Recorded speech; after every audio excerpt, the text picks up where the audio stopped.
पुण्यातील दीनानाथ मंगेशकर रुग्णालयाच्या हलगर्जीपणामुळे भाजप आमदार अमित गोरके यांचे स्वीय सहाय्यक सुशांत भिसे यांच्या पत्नी तनिषा सुशांत भिसे यांचा मृत्यू झाला असल्याचा आरोप सध्या आहे।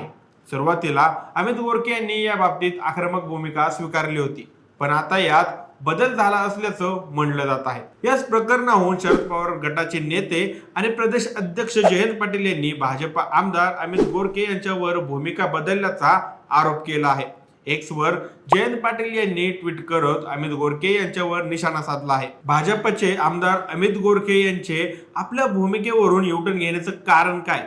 गोरके यांच्यावरून कोणाचा दबाव आहे का? गोरके यांना कोणी काही आदेश दिले आहेत का? असे थेट टीकात्मक प्रश्न जयंत पाटील यांनी उपस्थित केले आहेत। यावर प्रत्युत्तर देताना कोण भूमिका बदलतं हे थोड्या दिवसात कळेल।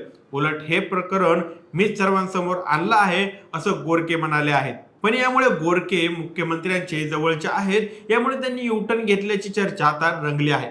याबाबत आता तुम्हाला काय वाटतं? आम्हाला कमेंट करून नक्की कळवा।